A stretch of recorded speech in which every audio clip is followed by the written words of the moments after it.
বন্ধুরা, ছোলার ডাল আমরা বাড়িতে যখন খুশি বানিয়ে থাকি, কিন্তু এটা একটু অন্যভাবে রান্না করা হয়েছে। এই পদ্ধতিতে ছোলার ডাল সাধারণ হয়েও অসাধারণ হয়ে উঠবে। তাহলে ভিডিওটি শেষ পর্যন্ত দেখার আমার একান্ত অনুরোধ রইল।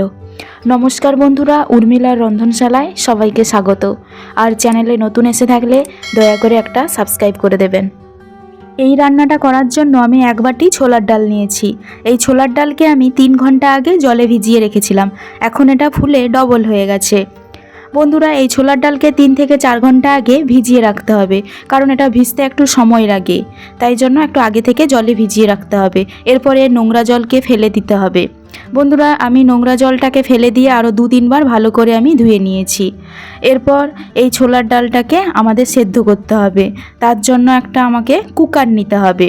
সেই কুকারে 2টো সিটি লাগিয়ে সেদ্ধ করতে হবে। বন্ধুরা, আমি কুকার নিয়েছি।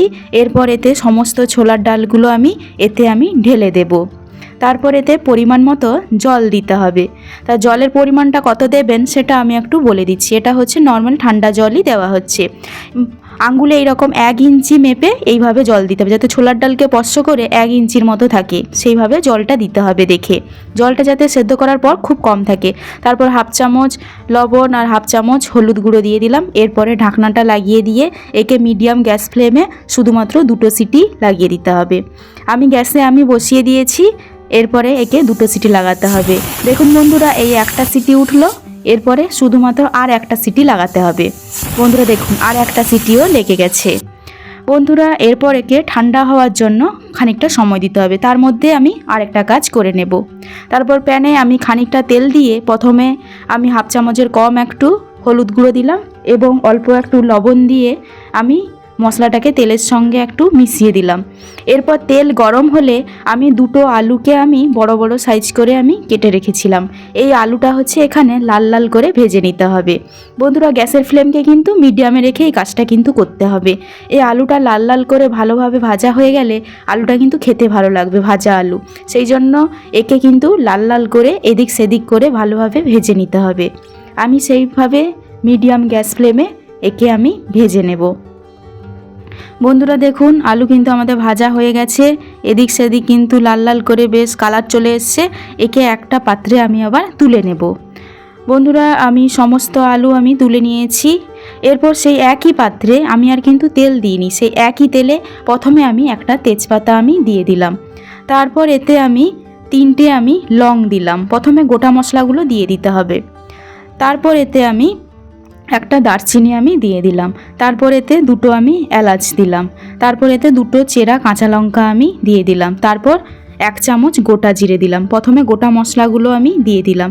এখানে কাঁচা লঙ্কার পরিবর্তে আপনারা শুকনো লঙ্কাও ব্যবহার করতে পারেন। প্রথমে এইভাবে গ্যাসের লো ফ্লেমে গোটা মশলাগুলোকে একটু ভেজে নিতে হবে। তারপর এতে খানিকটা পেঁয়াজ কুচি দিয়ে দেব। বন্ধুরা, বলেছিলাম এই ছোলার ডালটা একটু অন্যভাবে রান্না করার চেষ্টা করেছি। তাহলে ভিডিওটি শেষ পর্যন্ত আপনারা দেখতে থাকুন। এই রান্নাটা কিন্তু খেতে কিন্তু দারুণ হয় এবং এটা একটু অন্যভাবে রান্না করার চেষ্টা করেছি এই ছোলার ডালকে। এই পেঁয়াজটাকে কিন্তু এখানে ভাজতে হবে, তার জন্য একটু সময় লাগবে। এই পেঁয়াজটাকে বন্ধুরা দেখুন, খানিকক্ষণ এভাবে নাড়াচাড়া করার পর পেঁয়াজের কালারটা কিন্তু চেঞ্জ হয়ে গেছে। তার মধ্যে একটু দেখে নেব ছোলার ডালটাকে যে ঠান্ডা হওয়ার জন্য রেখে দিয়েছিলাম। দেখুন বন্ধুরা, এটা কিন্তু ঠান্ডা হয়ে গেছে, তাই সহজে প্রেসার কুকারের ঢাকনাটা কিন্তু খুলে গেল। বন্ধুরা, জলটা দেখুন, জলটা খুব সেম হয়েছে। এরপর দেখুন ছোলার ডালটা পুরো 90% পুরো সেদ্ধ হয়ে গেছে 2টো সিটিতে। এটা এইভাবে থাক। আর এই পাশে যে পেঁয়াজটা যে ভাজা হয়ে গেছে, এখানে রসুন আর আদার বাটা একসঙ্গে বেটে রেখেছিলাম, সেটা এখানে দিয়ে দিলাম।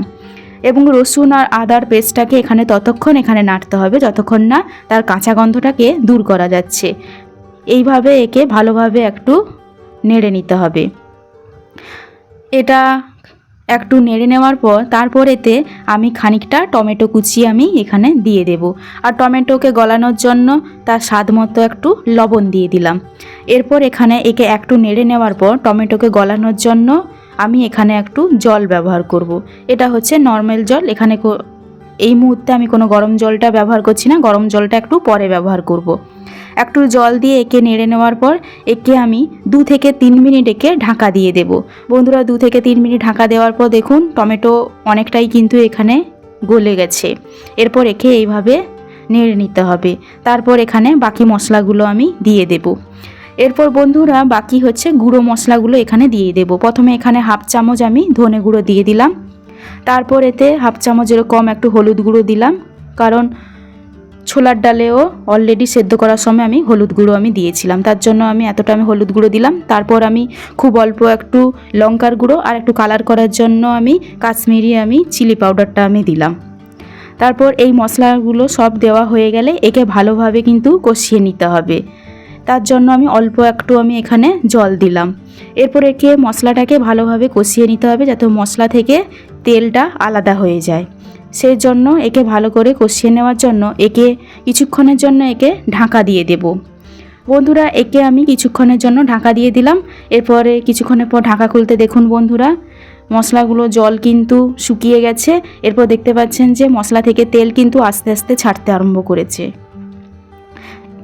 এবং মশলার কালারটাও কিন্তু চেঞ্জ হতে শুরু করে দিয়েছে। এরপর বন্ধুরা এখানে আমি ভাজা আলুগুলো এই মুহূর্তে দিয়ে দেব। এখান থেকে দেখতে পাচ্ছেন যে মশলা থেকে কিন্তু তেল কিন্তু এরপরে আলাদা হয়ে গেছে। সেই মুহূর্তে ভাজা আলুগুলো এখানে দিয়ে দিতে হবে। তারপর এখানে যে ছোলার ডালটা আমি সেদ্ধ করে রেখেছিলাম আলাদা একটা পাত্রে, সেইটা আমি পুরোটা এখানে দিয়ে দিলাম। বন্ধুরা এখানে জলের পরিমাণটা আপনারা দেখতে পাচ্ছেন যে জল কতটা দিয়ে ছোলার ডালটাকে সেদ্ধ করতে হবে। বেশি জল দেওয়া কিন্তু যাবে না, ঠিক মাপে একটু জল দিতে হবে যেন এক্সট্রা কোনো জল না থাকে।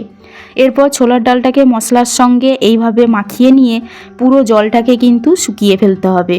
গ্যাসের ফ্লেম কিন্তু হাইতে থাকবে না, সেই মিডিয়াম গ্যাস ফ্লেমে রান্নাটা কিন্তু করতে হবে। এরপর আমি আগে থেকে শুকনো খোলায় খানিকটা কাজু বাদাম ভেজে রেখেছিলাম, সেই কাজু বাদামটা দিয়ে দিলাম। এরপর বন্ধুরা আন্দাজ মতো আমাদের জল দিতে হবে। এখানে কিন্তু একদমই কিন্তু ঠান্ডা জলটা কিন্তু দেওয়া যাবে না, এটা হচ্ছে গরম জল, কেন ঠান্ডা জল দিলে ছোলার ডাল পুরো সফট খেয়ে যাবে। এই জন্য এখানে কিন্তু গরম জলটা দিতে হবে। গরম জল দিলে কিন্তু রান্নার প্রসেসটাও খুব তাড়াতাড়ি হয়ে যায়। এরপর এখানে 1 চামচ আমি চিনি দিয়ে দিলাম হালকা মিষ্টির জন্য। তারপর এখানে ঢাকা দিয়ে আর শুধুমাত্র আমি 7 মিনিট এখানে ঢাকা দিয়ে দিলাম। 7 মিনিটের পর ঢাকনা খুলে দিয়েছি। এরপর বন্ধুরা ছোলার ডাল অলমোস্ট তৈরি হয়ে গেছে। এরপর এখানে একটুখানে এখানে গরম মশলা দিয়ে দিতে হবে। আমি সেই মতো খুব অল্প পরিমাণে একটু গরম মশলা দিয়ে দিলাম। বন্ধুরা এরপরে কিন্তু ছোলার ডাল কিন্তু পুরো রেডি হয়ে গেছে। আমি আর একটু তুলে একটা দেখাচ্ছি। পুরো সেদ্ধ করার সময় 90% পুরো সেদ্ধ করা ছিল, এখন তো বুঝতেই পারছেন পুরোটা কিন্তু হয়ে গেছে। বন্ধুরা ছোলার ডাল আমাদের হয়ে গেছে। এটা রুটি, লুচি বা যে কোনো ভাতের সঙ্গেও খাওয়া যেতে পারে সহজেই। আশা করি আজকের ভিডিওটি আপনাদের ভালো লেগেছে। ভালো লেগে থাকলে অবশ্যই একটা লাইক, শেয়ার এবং কমেন্টে জানাবেন কেমন লেগেছে। আর প্লিজ একটা সাবস্ক্রাইব করে দেবেন। আবার দেখা হবে নতুন কোনো রেসিপি নিয়ে উর্মিলার রন্ধনশালায়।